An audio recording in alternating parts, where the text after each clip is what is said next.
በአማራ ክልል አደገኛ ውጊያ ተደርጓል። በዚህ አደገኛ ትንቅንቅ ብዙዎች ተገድለዋል። አሁን የተሰማ እጅግ ሰበር መረጃ ይዘናል፣ በዝርዝር እናቀርበዋለን። ትራምፕ ስለ ኢትዮጵያ አደገኛ የተባለውን ንግግር ተናገሩ። በኢትዮጵያ ላይ ከፍተኛ ጫና ያሳድራል ተብሏል። ዝርዝር መረጃ አለን። እስራኤል ዓለም አቀፉ ውግዘትን እያስተናገደች ትገኛለች። ከመካከለኛው ምስራቅ አሁን የተሰማ አዲስ መረጃ ይዘናል። ክቡራትና ክቡራን የጥበብ ሚዲያ ቤተሰቦች በዛሬ ቆይታችን እነዚህንና ሌሎችንም ቀጠናዊ ሀገር አቀፍና ዓለም አቀፍ መረጃዎችን በዝርዝር ወደ እናንተ እናቀርባለን። ለቤቱ አዲስ የሆናችሁ ውድ ቤተሰቦቻችን ሰብስክራይብ በማድረግ የደወል ምልክቷን በማብራት የቤቱ አባል ትሆኑ ዘንድ በታላቅ ትህትና እንጋብዛለን። በቅድሚያም የዕለቱን የቢዝነስ ዘገባዎች አስቀድመን ወደ ዝርዝር ዘገባዎቹ የምናልፍ ይሆናል። ጥበብ ሚዲያ የህዝብ ድምፅ ነው። ዛሬ በዳሽን ባንክ አንድ የአሜሪካን ዶላር 151 ብር ከ7 ሳንቲም ይመነዘራል። የአውሮፓ ዩሮ 180 ብር ከ2 ሳንቲም፣ የእንግሊዝ ፓውንድ ስተርሊንግ 204 ብር ከ8 ሳንቲም፣ የስዊዝ ፍራንክ 182 ብር ከ7 ሳንቲም፣ ድርሃም 41 ብር ከ3 ሳንቲም፣ የሳውዲ ሪያል 40 ብር ከ5 ሳንቲም፣ የቻይና ዩዋን 21 ብር እየተመነዘረ ነው። በአቢሲኒያ ባንክ አንድ የአሜሪካን ዶላር 152 ብር ከ2 ሳንቲም፣ ፓውንድ ስተርሊንግ 206 ብር ከ3 ሳንቲም፣ የአውሮፓ ዩሮ 180 ብር ከ5 ሳንቲም፣ የስዊዝ ፍራንክ 189 ብር ከ5 ሳንቲም፣ ድርሃም 43 ብር ከ9 ሳንቲም፣ ሪያል 43 ብር ከ5 ሳንቲም፣ የቻይና ዩዋን 21 ብር እየተመነዘረ ነው። በህብረት ባንክ አንድ የአሜሪካን ዶላር 151 ብር ከ8 ሳንቲም፣ ፓውንድ ስተርሊንግ 206 ብር፣ የአውሮፓ ዩሮ 180 ብር እየተመነዘረ ነው። ኢትዮጵያ ለመጀመሪያ ጊዜ ከቻይና ውጪ የሚካሄደውን ግዙፍ የዓለም አቀፍ የኢንተርኔት ኮንፈረንስ ለማዘጋጀት ዝግጅት እያደረገች ነው ተባለ። ኢትዮጵያ ለመጀመሪያ ጊዜ ከቻይና ውጪ የሚካሄደውን ግዙፉን ዓለም አቀፍ የኢንተርኔት ኮንፈረንስ WIC በአዲስ አበባ ለማዘጋጀት ዝግጅት እያደረገች መሆኑ ተገልጿል። ኢኖቬሽንና ቴክኖሎጂ ሚኒስቴር በለጠ ሞላም ዓለም አቀፍ የኢንተርኔት ኮንፈረንስ ምክትል ጸሐፊ ሚስተር ሂሊያ ኦሃ በጽህፈት ቤታቸው ተቀብለው በዓለም አቀፍ ኢንተርኔት ኮንፈረንስ ዙሪያ መክረዋል ነው የተባለው። ምክክሩ በመጪው መስከረም ወር በአዲስ አበባ የሚካሄደው ዓለም አቀፍ የኢንተርኔት ኮንፈረንስ በስኬት እንዲጠናቀቅ በሚያስችሉ ቅድመ ዝግጅቶችና ስራዎች እንዲሁም ሂደቶች ላይ ያተኮረ እንደነበረ ተጠቁሟል። የኢኖቬሽንና ቴክኖሎጂ ሚኒስቴር በለጠ ሞላ ኢትዮጵያ በርካታ ዓለም አቀፍ ሁኔታዎችን በብቃት የማስተናገድ ልምድ ያላት በመሆኑ ይህንን ተጨማሪ እድል ተጠቅማ ለኮንፈረንሱ ስኬታማነት አስፈላጊውን ዝግጅት ሁሉ እንደምታደርግ አረጋግጠዋል። ለኮንፈረንሱ ስኬት ሚኒስቴር መስሪያ ቤቱም ከሁሉም ባለድርሻ አካላት ጋር በቅንጅት እንደሚሰራ የገለጹት ሚኒስትሩ መድረኩ ኢትዮጵያን ተጨማሪ የኮንፈረንስ ቱሪዝም መዳረሻ ከማድረግ አንጻር ያለው ከፍተኛ ፋይዳን አስገንዝበዋል። ዓለም አቀፉ የኢንተርኔት ኮንፈረንስ ዋና ምክትል ጸሐፊ ሚስተር ሊያን ኦሃን በበኩላቸው ኮንፈረንሱ በአዲስ አበባ ለማካሄድ የሚያስችሉ የቴክኒክ ስራዎች መጀመራቸውና በቅርቡ በቅድመ ዝግጅቱ ላይ ትኩረት ተሰጥቶ በትብብር እንደሚሰራ ተናግረዋል። በ2012 በጀት ዓመት በቻይና ሲካሄድ የቆየው ይህ ኮንፈረንስ እንደ ጎግል፣ ቢአይኤም እና ኒቪዲያና አሊባባ ያሉ ከ200 በላይ ግዙፍ ዓለም አቀፍ የቴክኖሎጂ ተቋማትን በአባልነት የያዘ ትልቅ መድረክ ነው። በመድረኩ የዓለም አቀፉ የዘርፉ ተዋንያን ምሁራንና ከፍተኛ የሀገራት ባለስልጣናት የሚሳተፉ በመሆኑ ለኢትዮጵያ የቴክኖሎጂ ሽግግር ለኢንቨስትመንት መስፋፋት አዲስ በር እንደሚከፍት ከኢኖቬሽንና ቴክኖሎጂ ሚኒስቴር ያገኘነው መረጃ ያመላክታል። የኢትዮጵያ አየር መንገድ ለረጅም ርቀት ጉዞ የሚውለውን 787-9 ድሪም ላይነር ጄት አውሮፕላኖችን ከአሜሪካው አውሮፕላን አምራች ቦይንግ ለመግዛት ትዕዛዝ ሰጠ። በአፍሪካ ቀዳሚው የአየር ትራንስፖርት አቅራቢ ኩባንያ የሆነው የኢትዮጵያ አየር መንገድ ግዙፍ አውሮፕላን አምራች ቦይንግ ጥያቄውን ማቅረቡን አስታውቋል። አውሮፕላኖቹ ተገንብተው ከአውሮፓውያኑ 2034 እስከ 2033 ባለው ጊዜ ውስጥ የሚቀርቡ ይሆናሉ ተብሏል። የኢትዮጵያ አየር መንገድ እነዚህን ዘመናዊ አውሮፕላኖችን ለመግዛት ትዕዛዝ ያቀረበው በአሁኑ ጊዜ በመላው ዓለም ያሉትን 145 ዓለም አቀፍ መዳረሻዎችን ለማስፋት ለማስፋት ባለው እቅድ እንደሆነ ነው የተነገረው። የኢትዮጵያ አየር መንገድ ዋና ጸሐፊ መስፍን ጣሰው ዘላቂ የአየር ትራንስፖርት አገልግሎትን ለማስፋፋት ባለን ስትራቴጂካዊ ራዕይ ምክንያት ተጨማሪ አውሮፕላኖችን መግዛታችንና ዘመናዊ ቴክኖሎጂዎችን መጠቀማችንን እንቀጥላለን ማለታቸውን ሮይተርስ የዜና ወኪል ዘግቧል። አየር መንገዱ ከወራት በፊት ዱባይ ላይ በተካሄደው ዓለም አቀፉ ትዕይንት 11 ቦይንግ ማክስ 737 ጄት አውሮፕላኖችን ግዢ መፈጸሙ ይታወሳል። በተከታታይ ዓመታት በአፍሪካ ቁጥር 1 አየር መንገድ የሆነው የኢትዮጵያ አየር መንገድ መዳረሻዎቹን በማስፋት በየጊዜው የአውሮፕላኖቹን ቁጥር እያሰፋ ነው። ከሳምንት በፊት በአፍሪካ ትልቁ የተባለውን አውሮፕላን ማረፊያ ለመገንባት ከአዲስ አበባ 40 ኪሎ ሜትር ርቀት ላይ ስራ ጀምሯል። በኢትዮጵያ ፈቃድ አግኝተው የተንቀሳቀሱ የሚገኙ መገናኛ ብዙሃን ቁጥር 309 ደረሰ።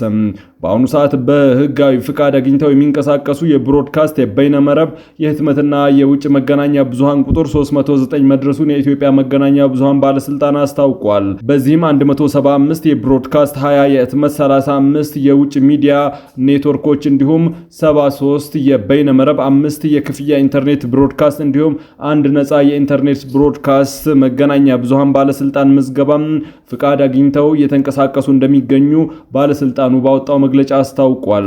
ከነዚህም ውስጥ 254ቱ በስርጭት ላይ እንደሚገኙ የገለጸ ሲሆን 55ቱ ደግሞ በዝግጅት ላይ መሆናቸውን በመግለጫው ተመላክቷል። በባለስልጣኑ ባለፉት 6 ወራት 239 የመገናኛ ብዙሃን በፍቃድና ክትትል ዘርፍ የፍቃድና የብቃት ማረጋገጫ ሰርቲፊኬት አገልግሎት መስጠቱን ጠቁሟል። መግለጫው አክሎም የኢትዮጵያ መገናኛ ብዙሃን ባለስልጣን ባለፉት ዓመታት የዘርፉን እድገት ለማፋጠን ባካሄደው የህግና የአሰራር ለውጥ መገናኛ ብዙሃኑ በቁጥርና በአይነት እንዲሁም በተደራሽነት እድገት እንዲያስመዘግቡ አስችሏል። ምክር ቤቱ የምርጫ አዋጁን በማሻሻል በቴክኖሎጂ የታገዘ ግልጽና ፍትሃዊ ምርጫ እንዲካሄድ አስቻይ ሁኔታዎችን ፈጥሯል ሲሉ አፈ ጉባኤ ታገሰ ጫፎ ተናገሩ። የኢትዮጵያ ሕዝብ ተወካዮች ምክር ቤት የምርጫ አዋጁን በማሻሻል በዲጂታል ቴክኖሎጂ የታገዘ ግልጽ፣ ዴሞክራሲያዊና ፍትሃዊ ምርጫ ማከናወን የሚያስችሉ ምቹ ሁኔታዎች እንዲፈጠሩ ማድረጉን የምክር ቤቱ አፈ ጉባኤ ታገሰ ጫፎ ገልጸዋል። የኢትዮጵያ ብሔራዊ ምርጫ ቦርድ የሰባተኛው ሀገራዊ ጠቅላላ ምርጫ የመራጮች ምዝገባ ከየካቲት 7 እስከ መጋቢት 7 ቀን 2018 እንደሚከናወን፣ ድምጽ መስጫ ቀን ደግሞ ግንቦት 24 ቀን 2018 እንዲሆን መወሰኑ ይታወሳል። ቦርዱ ይህንን ታሳቢ በማድረግ ከግብዓት ማሟላት እስከ ስልጠና፣ የግንዛቤ ማስጨበጫ ስራዎች የተለያዩ ዝግጅቶች ማድረጉን አስታውቋል። የህዝብ ተወካዮች ምክር ቤት አፈ ጉባኤ ታገሰ ጫፎ የኢትዮጵያ ምርጫ ቦርድ በሀገሪቱ ምርጫና ድምጽ ውሳኔ የሚያካሄድ ገለልተኛ ህገ መንግስታዊ ተቋም መሆኑን አንስተው ቦርዱ በህገ መንግስቱ መሰረት ሰባተኛውን ጠቅላላ ምርጫ ለማካሄድ በቂ ዝግጅት ማድረጉን በሪፖርቱ ማረጋገጡን ገልጸዋል። ምክር ቤቱ ሰባተኛው ጠቅላላ ምርጫ ፍትሃዊ፣ ሰላማዊና ተአማኒነት ያለው ሆኖ እንዲጠናቀቅ አስፈላጊውን የህግ ማሻሻያ ማድረጉን ጠቁሟል። በተለይም አዋጅ ቁጥር 1162/2011ን በማሻሻል የእጩና የመራጭ ምዝገባ እንዲሁም ሌሎች የቦርዱ ስራዎች በዲጂታል ቴክኖሎጂ የታገዘ እንዲሆኑ አስቻይ ሁኔታዎች መፍጠሩን አብራርተዋል። የሲቪል ማህበራት ድርጅት ምርጫዎችን በመታዘብና ለመራጮች ግንዛቤ በመፍጠር ረገድ ወሳኝ ሚና እንዳላቸው መግለጻቸው ተዘግቧል። መንግስት በኢትዮጵያ ብሔራዊ ምርጫ ቦርድ ጥያቄ መሰረት የምርጫውን ግልጸኝነትና ተአማኒነት የሚያሳልጡ ዝግጅቶችን እያደረገ መሆኑንም ተናግረዋል። ሰባተኛው ጠቅላላ ምርጫ ሂደት በብሔራዊ መግባባት እንዲከናወን ጥረት እየተደረገ መሆኑን ጠቅሰው ለምርጫው ስኬታማነት ሁሉም አካላት የድርሻቸውን እንዲወጡም ጥሪ አቅርበዋል። ፕሬዝዳንት ዶናልድ ትራምፕ በአንድ ዓመት ስልጣን ዘመናቸው የውጭ ግንኙነት ፖሊሲ ያስመዘገቡትን ድል አስመልክተው በዋይት ሃውስ በሰጡት መግለጫ በ10 ወራት ውስጥ ብቻ ማለቂያ የሌላቸው ብለው የጠሯቸውን 8 ጦርነቶች ማስቆማቸውን በድጋሚ ገለጹ።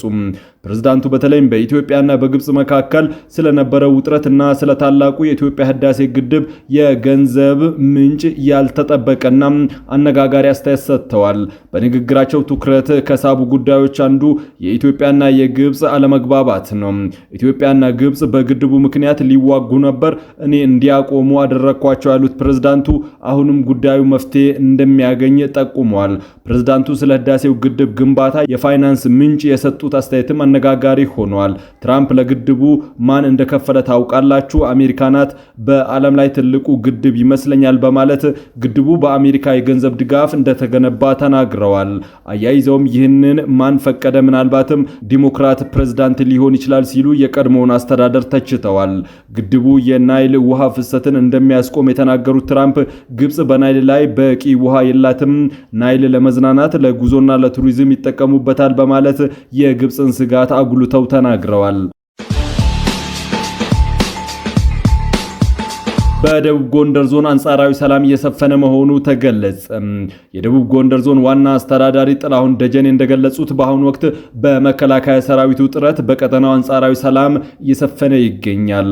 ዋና አስተዳዳሪው አክለውም ቀደም ሲል በነበረው የጸጥታ መደፍረስ ምክንያት በዞኑ የሚገኙ አገልግሎት ሰጪ ተቋማት፣ የእናቶች መውለጃ፣ የጤና ኬላዎች ሳይቀሩ ተዘግተው የነበረ ቢሆንም አሁን ላይ ግን ሁሉም ተቋማት ስራቸውን መጀመራቸውን ማህበረሰቡ አገልግሎት ማግኘት መቻሉን ገልጸዋል። በግዳጅ ቀጠናው የሚገኘው የመከላከያ ሰራዊት አባላት አካባቢውን ወደ ቀደመ ሰላሙ ለመመለስና የህዝቡን የዕለት ተዕለት እንቅስቃሴ ለማረጋገጥ አስፈላጊውን መስዋዕትነት እየከፈሉ መሆኑን ጥላሁን ጠቁመዋል። በአካባቢው የሚንቀሳቀሰው መከላከያ ሰራዊት ኃላፊ ሌተናል ኮሎኔል ገብረ ስላሴ ደሳለኝ በበኩላቸው ኮሩ በተሰማራበት አካባቢ ግዳጁን በውጤታማነት እየተወጣ መሆኑን ተናግረዋል። እንደ ሌተናል ኮሎኔሉ ገለጻ ሰራዊቱ ስልጠናዎችን ከውጊያ ስምሪት ጎን ለጎን እያከናወነ እንደሚገኝም ገልጸዋል። መንግስት እያቀረበ ያለውን የሰላም ጥሪ ተቀብለው ትጥቃቸውን በመፍታት ወደ ሰላማዊ ህይወት እየተመለሱ ያሉ ታጣቂዎች ቁጥርም እየጨመረ መሆኑን አስታውቋል። ይህም በዞኑ ዘላቂ ሰላምን ለማምጣት እየተደረገ ላለው ጥረት ትልቅ አስተዋጽኦ እንደሚኖረውም ተመላክቷል። በቅርቡ ራሱን የአማራ ፋኖ ብሔራዊ ንቅናቄ ብሎ ያደራጀው ታጣቂ ኃይል በፊናው በክልሉ በተለያዩ አካባቢዎች በመንግስት የጸጥታ ኃይሎች ላይ ከፍተኛ ጥቃት መሰንዘሩን አስታውቋል። ሰሞኑን ባደረጋቸው ውጊያዎች ድል እንደተቀናጀም አስታውቋል። የመንግስት የጸጥታ ኃይሎችን ኢላማ ያደረገም የደፈጣ ውጊያዎችን በማድረግ ከፍተኛ ቁጥር ያላቸው የጸጥታ ኃይል አባላትን መግደሉን አስታውቋል። እስራኤል በምስራቅ ኢየሩሳሌም የሰብአዊ ረድኤት ዋና ጽሕፈት ቤትን ማፍረሷ የተባበሩት መንግስታት ድርጅት በጥብቅ አወገዘም። በምስራቃዊ ኢየሩሳሌም የሚገኘውን የሰብአዊ አገልግሎት ዋና ጽሕፈት ቤት ማፍረሷ ተቀባይነት የሌለው ድርጊት ሲል አጥብቆ አውግዞታል። በተባበሩት መንግስታት የፍልስጤም ስደተኞች የበላይ ኃላፊ ፊሊፕ ላዛር በዓለም አቀፍ ሕግ በሚጠበቀው ድርጅት ላይ የተፈጸመው ጥቃት ታይቶ የማይታወቅ ነው ሲሉ ገልጸውታል። አክለውም ይህ ድርጊት እስራኤል የዓለም አቀፍ ሕግን በግልጽ የጣሰ ሆን ተብሎ የተከፈተ አዲስ መንገድ ነው ሲሉ ኮንነውታል። የተባበሩት መንግስታት ድርጅት ዋና ጸሐፊ አንቶኒዮ ጉተሬሽ በተመሳሳይ በጠንካራ ቃላት ድርጊቱን ነቅፈዋል። የተመድ ዋና ጽሕፈት ቤት የማይደፈረው ማንኛውም አይነት ጣልቃ ገብነት የማይፈጸምበት ቢሆንም እስራኤል እንዳወደመችው የገለጹት ዋና ጸሐፊው ጽሕፈት ቤቱን አፍርሶ የቀጠለው መስፋፋት ሙሉ በሙሉ ተቀባይነት የለውም ሲሉ ውድቅ አድርገውታል። ጉተሬሽ በመጨረሻም እስራኤል ያፈረሰችውን ግንባታ ሳታዘገይ ለድርጅቱ እንድታስረክብ ጠይቀዋል። የተባበሩት መንግስታት ድርጅት የሰብአዊ መብት ከፍተኛ ኮሚሽነር ቫልካር ተርክም በተመሳሳይ ቁጣቸውን አንጸባርቀዋል። ድርጊቱ በእስራኤል ባለስልጣናት በሰብአዊ ድርጅቶች መካከል ያለው ከፍተኛ ውጥረት የሚያሳይ ነው ብለውታል። ክቡራትና ክቡራን የጥበብ ሚዲያ ቤተሰቦች ለሰዓቱ የመራረጥናቸው ዘገባዎች በዚህ አብቅተዋል። ከኛ ጋር በመሆን መረጃን ከጥበብ ስለተከታተላችሁ ከልብ እናመሰግናለን። ለቤቱ አዲስ የሆናችሁ ሰብስክራይብ በማድረግ የደወል ምልክቷን በማብራት የቤቱ አባል ትሆኑ ዘንድ በታላቅ ትህትና ጋብዘን ተሰናበትን። ሰላም።